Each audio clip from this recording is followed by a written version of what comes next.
Right now, this is pretty much the best bang for buck spec if you want to go all AMD in a gaming desktop. It's got a Ryzen 9800X3D and a Radeon RX 9070 XT. For gaming specifically, that's pretty much as good as you're going to get from AMD at the moment, putting the higher end processors to one side, that is. This desktop is the Ultra XT3D Prebuilt from CyberPowerPC.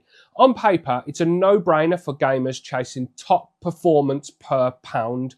But does it actually deliver? Let's find out.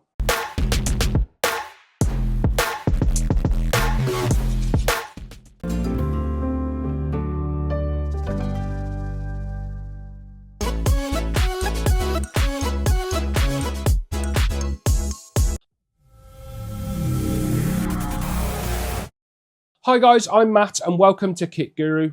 First of all then, let's dive straight in. The price, it's a few pennies under £2,000, £1,999 and 20p to be precise. So you got 80p left over, go and get yourself, I would say a Freddo, but we know how expensive they are these days.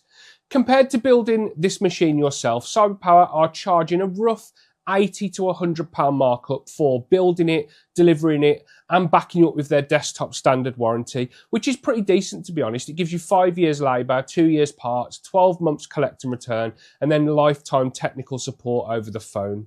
Pricing up that exact spec, including a Windows license on PC Part Picker, came in at £1,916 at the time of me putting this review together. So that's really competitive pricing from CyberPower.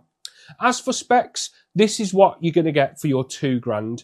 The CPU is a Ryzen 7 9800X3D, as I said at the start of the video. I don't really need to say much about this processor. It's probably the best gaming CPU you can get at the moment. It's got 8 cores and 16 threads with a max boost clock speed of up to 5.2 GHz. And then it's of course got that second generation AMD 3D V-Cache. It's a beast for gaming. That's all I need to say really. The GPU inside the system is an XFX Swift Radeon RX 9070 XT. Again, as I mentioned at the start of the video, this is the top of the lineup from AMD's latest generation of RDNA 4 cards. It's got 16 gig of VRAM running on a 256-bit memory bus, a base clock speed of 2400 MHz, max boost speeds of up to 2970 MHz, and then this specific model is a triple fan 3.5 slot design. It's quite a hefty graphics card.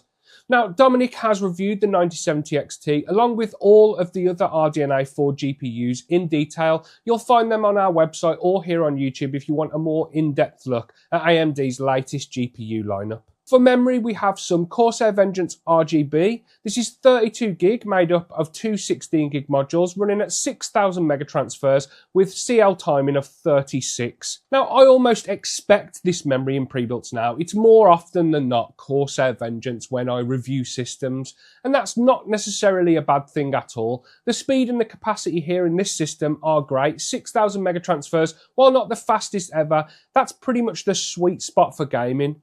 The timings, on the other hand, they could be a bit tighter.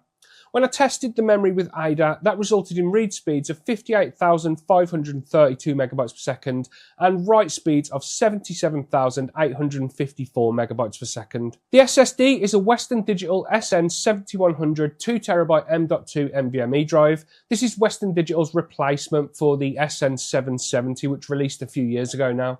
This drive is PCIe Gen 4 and it reached read speeds of 7,236 megabytes per second and write speeds of 6,772 megabytes per second when I tested it with Crystal Disk Mark. The 2TB capacity, that was a welcome sight. Any regular viewers will know my feelings on 1TB drives in gaming systems. Thankfully, we have a decent starting point for housing a decent amount of games in the Ultra XT3D desktop. All of those components are sitting in an MSI B850 Tomahawk Max Wi-Fi motherboard. This is an ATX board which received a coveted must-have award from Leo when he reviewed it back in March. It's got 4 M.2 slots in total, 2 Gen 5 and 2 Gen 4. Depending on what processor you use, but on this 9000 series, it's 2 Gen 5 and 2 Gen 4. That's a nice touch for anyone looking to expand or upgrade the storage down the line. The VRMs and cooling, as well as the wireless connectivity, which consists of Wi-Fi 7 and Bluetooth 5.4 support, all impressed Leo, and he's a hard man to impress. You'll find his full review over on our website or here on YouTube if you want to know more about this motherboard specifically.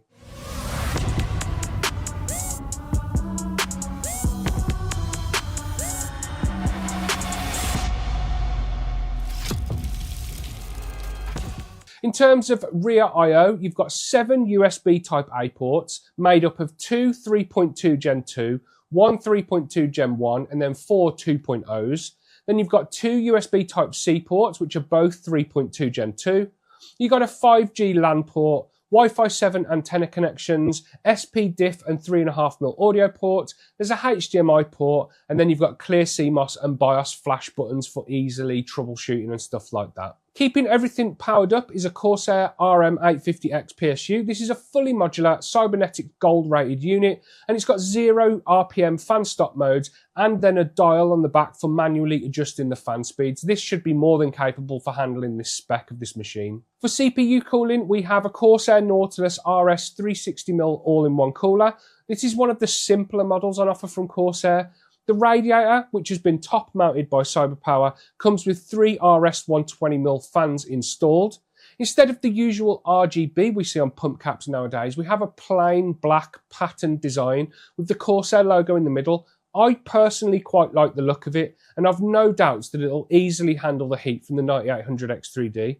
People looking for a flashy RGB design though, they might be a bit disappointed. Alongside that CPU cooler, the case comes pre-installed with 2 160mm ARGB intake fans in the front and then 1 non-RGB 160mm exhaust fan in the back. So the fans that are pre-installed in the case, the 2 at the front, 1 at the back, and then the massive amounts of mesh on the case, which I'll talk more about in a moment, means you should get plenty of air flowing through this case. And speaking of that case, it's a Lian Li Lancool 216 ARGB, a case which focuses on airflow and breathability. The front and the top, as I mentioned, are completely covered in mesh, as well as the side of the PSU chamber. Now, the choice of case and cooler is slightly puzzling to me. This case is designed for airflow, you can tell just by looking at it. So CyberPower could have stuck an air cooler on the CPU, saved a bit of budget, and put that towards some slightly better memory. That's probably what I'd do if I were building in a case like this. That's not to take anything away from the case itself though, it's decent. Lian Li builds some very popular chassis, and while this is one of their more budget focused models, it costs around 90 quid by itself. It does do the job perfectly well, while looking pretty good too. In terms of front I/O on the case, you've got a couple of USB Type-A ports, a USB Type-C port, an audio jack, and then you've got the power and reset buttons. Overall then, the Ultra XT3D is a decent, albeit simple looking desktop. The very dark tint on the glass side panel of the case leads to a pretty subtle and understated look. I think the RGB balance overall is a little off. I think CyberPower could have gone down the no RGB route for the memory and the case, and it had still looked fine. And that would have also freed up some budget for improvements elsewhere, as well as offering a blacked out pre-built, which we don't see all too often. RGB kind of sells systems, I guess, so I can understand why they've gone with some of it. But I'd rather have seen an all or a nothing approach, if you get what I mean. The quality of the build itself, though, is excellent. Cable management and attention to detail are top notch. It's one of the most well-built systems I've ever had come across my desk for review. I can't pick any faults with how this machine has been put together.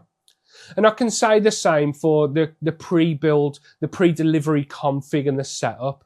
Expo was enabled out of the box, so the memory was running at the speed that you want it to.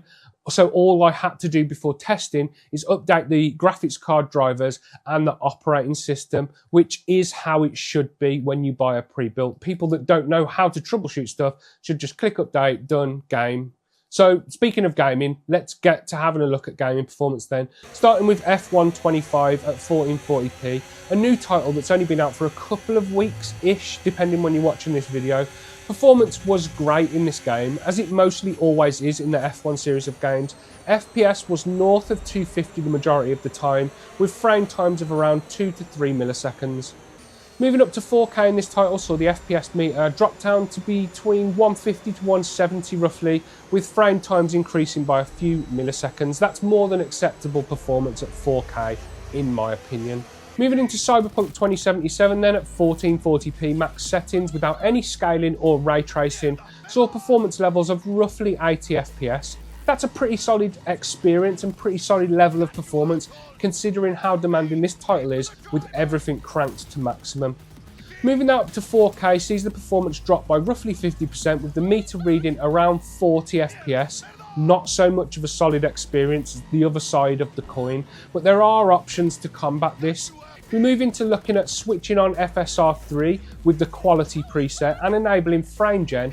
That saw the FPS meter shoot up to between 130 to 150, a much better result. And while frame gen does divide opinion, I personally don't mind it in single player games like this. Moving into Doom the Dark Ages at 1440p on maximum settings, and this title ran pretty well, hovering around the 80 to 100 FPS area. This is another very new title, which will no doubt see performance improvements with updates in the future. Keeping the settings at maximum, but turning the resolution up to 4K, again sees around a 50% decrease in FPS, with the meter reading in the mid-40s most of the time, so not too much of a great result. Assassin's Creed Shadows, that's another pretty demanding title, starting with 1440p performance, which was around 70 FPS during the game's built-in benchmark. Moving things up to 4K sees a very minor performance hit in all fairness, which was good to see. The FPS meter drops down to between 50 to 60, which with a few minor tweaks could be turned into a very playable experience. Hogwarts Legacy running at maximum settings at 1440p saw FPS of around 130 while running around Hogsmeade, which is a pretty demanding area of the game with varying different lighting and assets and stuff rendering in and out of the scenes. Turning the resolution up to 4K sees the FPS drop down to around 70 to 80, but again this is with maximum settings and still in the same area of the game. That's great performance at 4K in my mind. And then aside from this, you've also got the option of using FSR and frame gen if you want to. And coming back to talk about FSR and frame gen, let's take a look at Oblivion Remastered. At 1440p max settings without any FSR or frame gen, the performance was around 50 to 70 FPS. So not amazing. Turning the resolution up to 4K, but keeping that FSR and frame gen turned off, sees the performance plummet to 30 to 40 FPS, so even worse. Levels that I personally wouldn't want to play the game at. But much like Cyberpunk 2077, turning on FSR3 with the quality preset and enabling frame generation increases the FPS dramatically. The game runs at around 90 to 100 FPS at 4K when set up like that. Love it or hate it, frame gen and FSR work well, as well as DLSS as well. We're talking about an AMD card. And so coming back to this system, this was with FSR3.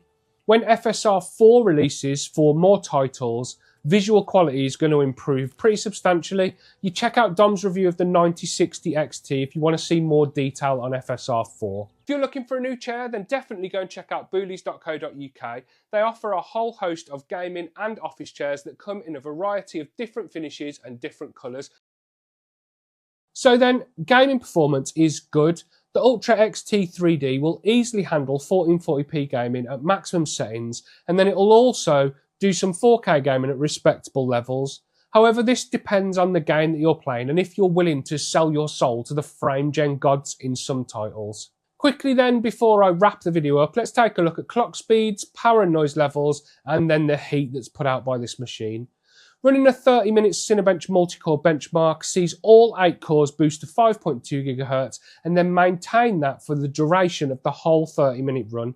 That's really refreshing to see, considering all the Intel-based systems I've reviewed recently that throttle themselves within about 5 seconds. CPU package temperature tops out at 83 degrees during this same run. That's well under the processor's safe operating limits of 95 degrees. CPU package power usage across that same run averages out at around 145 watts with a maximum reading just shy of 150 watts. GPU temperature after running a 30-minute session of Cyberpunk 2077 peaked at 61 degrees for the GPU, 83 degrees for the memory, and 77 degrees on the hotspot. And if we take a quick peek at the thermal camera, this shows the heat distribution around the case as I run through a gaming stress test with Cyberpunk 2077. As for sound, here's a few clips of the varying different levels of fan noise produced by the Ultra XT3D when it's running with its out-of-the-box fan setup.